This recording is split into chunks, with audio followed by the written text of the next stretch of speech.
সুপ্রিয় ভিউয়ার্স, আসসালামু আলাইকুম। আমরা ভিডিও নিয়ে আসলাম সফট এডুকেশন স্কিল চ্যানেলের পক্ষ থেকে।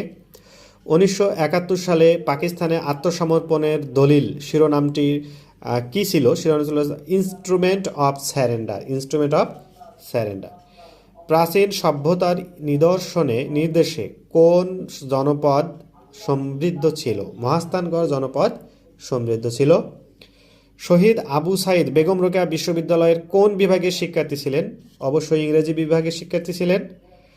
1952 সালের পূর্বে কোন দিনটি রাষ্ট্রভাষা হিসেবে পালিত হয়?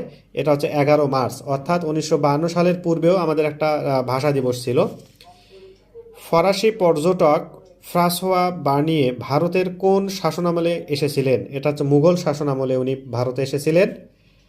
তারপর আছে শহীদ নূর হোসেন কোন আন্দোলনে শহীদ হয়েছিলেন? শহীদ নূর হোসেন উনি 90-এর স্বৈরাচারী আন্দোলনে শহীদ হয়েছিলেন। উত্তর হচ্ছে গ।